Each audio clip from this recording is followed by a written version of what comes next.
All right, go.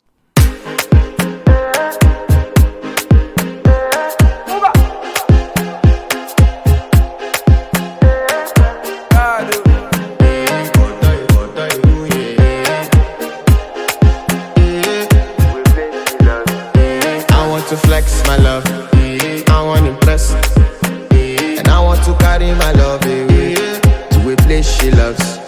I'm a man, I want to impress, and I want to carry my love away to a place she loves.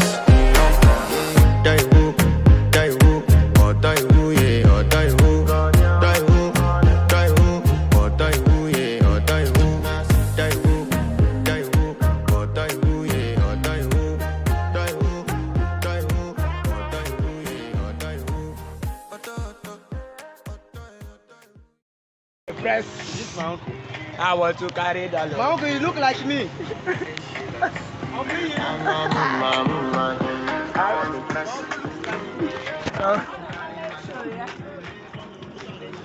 Uncle, wake up. Chineke, you want to kiss somebody? Eh? What are you saying? Nine clothes I wear. Name the man.